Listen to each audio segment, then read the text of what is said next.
Hello, everybody, and welcome to the Logos Project. I am your host, Dom.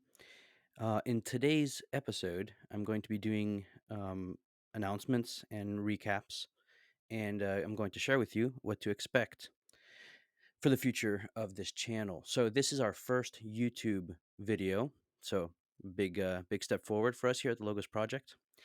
So, first thing I want to do is to tell you guys who we are. So, we're called the Logos Project. Now, the name, the Logos Project, um, we came up with it. Well, I came up with it because I was listening to the Bible Project, which is a YouTube channel and a podcast that creates videos that recap biblical books. And on their podcast, they discuss biblical themes, passages of scripture, everything scripture, basically. They are a evangelical resource and excellent resource, very ecumenical. So whatever branch of Christianity you belong to, you will benefit from what they have to offer. The point being was that when I discovered them and started to consume their content, and my friend Sam, who is the co-host on this podcast, texted me um, the same day that I had the idea to create a podcast, and he texted me. He said, "Hey, Dom, let's create a podcast." And I said I was about to say the same thing. And so we both decided to create one. And I thought of the name the Logos Project as opposed to the Bible Project because of my reading of Joseph Ratzinger and specifically Dei Verbum, which is the dogmatic constitution of the Second Vatican Council on divine revelation.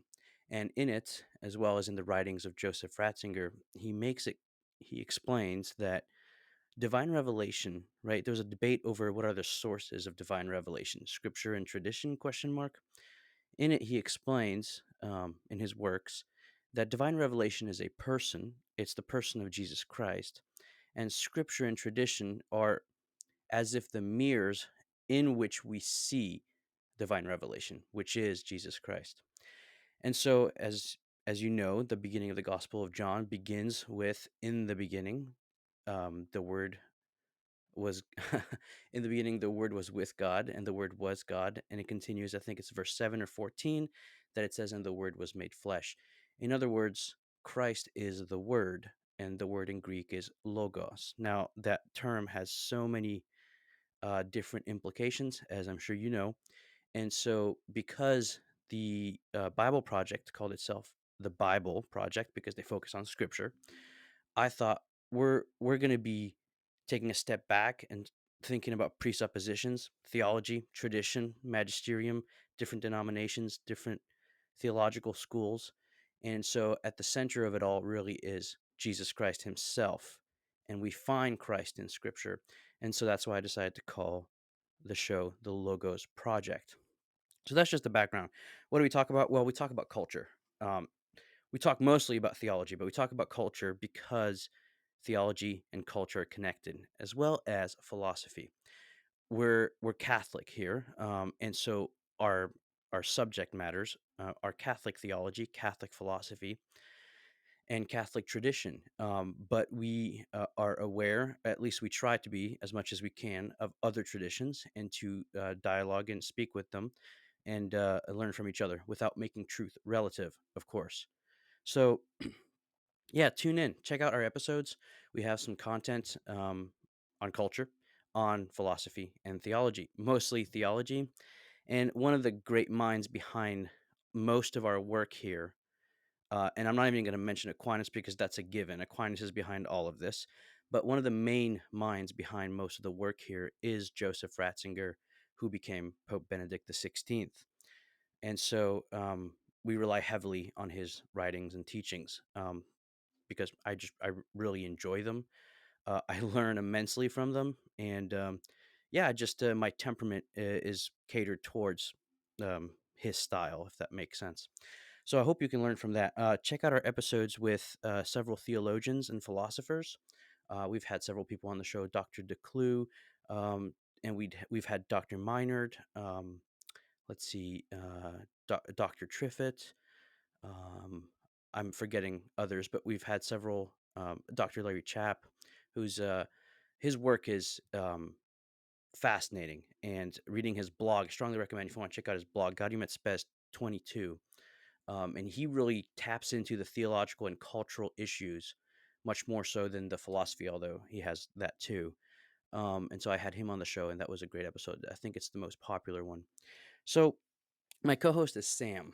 You haven't met him yet in person, uh, so to speak, because it's YouTube. But I do most of my episodes with Sam. Sam used to be Protestant, and we've been friends for several years, and just both are interested in theological topics. And after talking through theological topics together, one day he came out, so to speak, and said to me, "Dom, I'm becoming Catholic," and it surprised me because he was very, very stubborn, and when we would argue, friendly arguments, and I just concluded that he would never become Catholic, and that actually made it interesting, our conversations. So it's in a certain sense less interesting now because he's Catholic, but it's still fascinating. So I hope you'll enjoy all that. Okay, so one thing that's been coming up recently, I've been bombarded with comments and messages because a friend of mine that I had on the show, Andrew Bartel, just did a debate on Pints with Aquinas over the Society of St. Pius X. And for some reason, I think I know what reason it is, but this topic is a hot topic and it draws a lot of interest, questions, and emotional response on all sides. So that's something that I promise to offer content on. In fact, I'm hoping it hasn't been finalized yet, but I'm hoping to have Andrew on the show to do a recap slash review of the debate. So that'll be a lot of fun. Now, just a few things about Joseph Ratzinger because he really is the mind upon which we draw at the Logos Project. And here's a few things about Joseph Ratzinger. His theology, right, at the heart of it is a theology of communion. And so he begins with the concept of communion. Why? Because it's the Trinity, right? The Trinity is a communion of persons. And so Joseph Ratzinger begins with the divine truth, right, of the Trinity, of the communion of persons. And then he moves on from there to the rest of the tenets of the Catholic faith, of the Christian faith. And so the next one would be the incarnation and how the incarnation, unites man to God in communion. But it's a communion that is quite incredible. It's two natures united in a person, right? And he really delves into what it means to be a person. He has a he's a biblical scholar first and foremost. He's also influenced by Martin Buber, who was a phenomenologist, and so he has elements of phenomenology, focus on the person, and develops all of that. It's quite fascinating. But he also speaks at length of the analogy of the faith, and the way he does so is fascinating because he shows the interconnectedness, the similarities as well as dissimilarities, but the kind of synthetic whole of the Catholic faith. And he does so in a way that makes you step back and see the larger picture in a way that is quite beautiful and quite fascinating. And that's what we're doing here, which is so Sam and I have started to go through several Catholic tenets such as justification, the sacraments. We talked about confession. We started a series on the Eucharist, um, and we talked about what else did we talk about? We talked about the magisterium. We talked about um, just various topics, marriage as well. So the thing is, our last episode was on the Eucharist, and it's quite interesting because when it came to certain more superficial things that we talked about, we kept talking past each other because we were using words differently. But then when we got really deep into the philosophy and theology, we were on the same page, which is doesn't make sense, but that's the way it worked out. So expect further episodes there to kind of flesh all that out. So, with that being said, I want to conclude this initial YouTube video episode by thanking some people. First of all, I want to thank Phil for your support. I want to thank Annalisa. I want to thank Joe. And of course, faithful listeners, you guys make this happen as well. So, Ryan, Jonah, Trina, Jenna, and many, many other listeners, a lot of which are from our young adult group here, where we go to church. And so, a huge thank you to you guys. This is possible thanks to you guys. And so, we're excited because we have a lot to talk about and a lot of plans. But I guess you'll find out as you stay with us here at the Logos Project.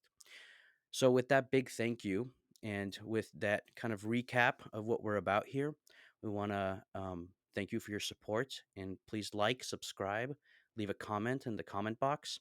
And you can support us at patreon.com/the Logos Project. Thank you very much.